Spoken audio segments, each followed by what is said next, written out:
So I've talked a lot about the paintbrush in Lightroom and how important it is for your photo editing. So would you like to see right now how I edit one of my landscape photos?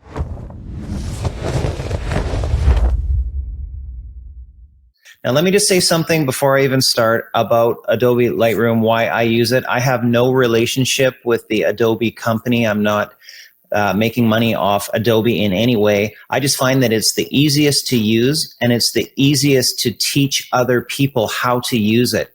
There are many programs out there and many of them are good, but this one is the most powerful. It's the easiest to use. It costs me $10 a month, and you can choose to use it if you wish. It works great for probably millions of photographers around the world. So the first thing I'm doing on this image is I'm not touching it. I'm sitting back in my chair and I'm asking myself, what's the one thing? What is the hero of this story? What is my goal of the post-processing going to be? What element of this image do I want to kind of highlight? Like, what do I want the viewer to look at? And clearly, we have one hero in the story. It's the waterfall. And I would say that the green moss on the walls of this canyon are also really helping to tell this story. So I want to really bring out the green in the moss. So let's try and do that. So first we need to make some quick global adjustments. And what I mean by that is a global adjustment. It's an adjustment that goes right across the whole image, like brightening the whole thing. That's a global adjustment. So I am going to darken the photo a little bit just because I want to bring back some light with my paintbrush. So my baseline, my starting point is to darken the image, and then I'll shine a light on specific places. So we've darkened it now, and I'm also going to turn down a slider that is called the highlights. And what this does, anything that is already bright, it's going to slightly reduce that brightness. Clearly the waterfall is super bright and maybe too bright. So let's turn down the highlights all the way. And no, I want my main subject to be brighter than that. The waterfall is too dark. So let's kind of go to a happy medium, kind of right in there. I like that. Now I want to bring in some light in the shadows. And there's a slider here called shadows. And I'm going to open up the shadows all the way. And now I see a little bit more detail. And there's just one more thing I need to do on this screen, and it's called setting the white point and setting the black point.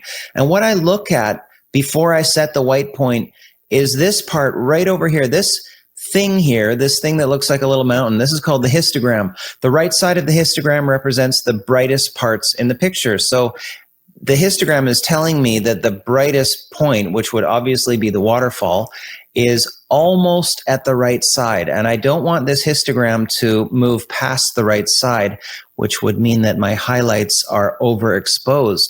So I'm going to turn up the whites. And I'm looking at that histogram and I'm bringing the histogram just to the edge and it's done. And now I have another slider called the black tones. And I want to make an adjustment on the black tones. So there's just kind of the right amount of contrast. And we're done. So the basic editing on the photo is done, and there's just this second piece to it now. I want to shine a spotlight on this part of the wall over here and this part of the wall over here. And I also want the green in that moss to really come out. So I'm going to use this tool, which is called the brush. And the brush is like a painter uses a paintbrush. Right now my brush is very small and I can turn the wheel on my mouse and make it really big. So I'm going to make it about an average medium size right there. And to start with, I'm not even brushing in anything. I'm actually going to show you what I'm brushing by clicking this little check mark here, and I'll brush in red just so you can see where I'm brushing. Of course, this will not be the finished result. This is just kind of a guide so that you know exactly where you are brushing. So this is the area where I want to shine the light on, and probably across the bottom here too. I just want that water to be a little brighter. So now I know what I've brushed. So I will turn off that red paint, and now this is where the magic happens. So now that we know we've brushed on the right and the left. I can turn up the exposure. Like I'm literally shining a light on those walls, and that's total overkill. But right around here looks natural. And so I have enough light, but I'm not yet happy with the color of that light. I want more green.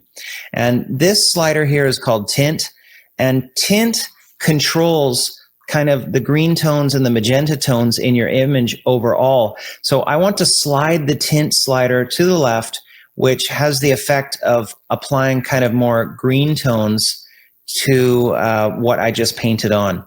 And my temperature, let's just see what happens if we make the temperature warmer. Yuck, I don't like that. If we make the temperature really too cold, yuck, I don't like that either.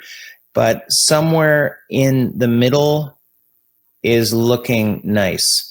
So I'll click done, and now my brush has been put away. And now once again, because I'm practically finished here, I sit back and I ask myself, is there anything that I would like to either brighten or darken? Is there anything that's causing clutter or distraction? And I'm finding this area here is maybe a little bit bright. It's kind of pulling my eye over to it. So why don't we just paint in a little bit of darkness in that bottom right corner? So I just clicked on the brush, and I'm going to darken the exposure on my brush quite a bit just to start with, and then we'll come back to it in a second. But I'll just darken right there. And I think I'll darken right across the whole front, like so. And let's just adjust and kind of see where we want. I just want it dark enough so that my eye is not being pulled over to it. And I would call that done. So last but not least, I want to just take a quick experimentation on the overall tint slider and see if I can make it just a little greener, and if I like it a little greener, or if it's kind of over the top. And yeah, I just slid the tint slider to the left a little bit, and now this is really nice and green. I like it. I like it a lot, and I think I'm ready to call it done. We could darken in up at the top here to make this moodier and darken in here. Let's just do that really quick. One more brush, and I'll just brush across the top right there, and then brush across the top up here and kind of down there a little bit. It's pretty bright. There's some sunlight up there too. We don't want that sunlight. So now I can darken this brush a little, and there we go. One final brush. I can't stop editing because I love it. I'm just going to see if I can really try and remove some of that sunlight up there. Yeah, there we go. It's almost not visible now. So click done. And let's take a look at the before on this image and see what we think. I'm going to reset it right back to its original. There it is. And let's put it back to the edit that we made. And I'm liking that a lot. It's nice and moody. It's not overcooked. It's not over edited. I'll reset it one more time. That's the before, and this is the after. So easy to do. And what I love to do with my own photos is this painting with light, using the brush to selectively add light in one part of the image or add darkness in another part of the image. So, did you like that? I'd like to know what you think of the final edit. Is it a good edit? And was that kind of revealing? Do you kind of get this thing about the brush?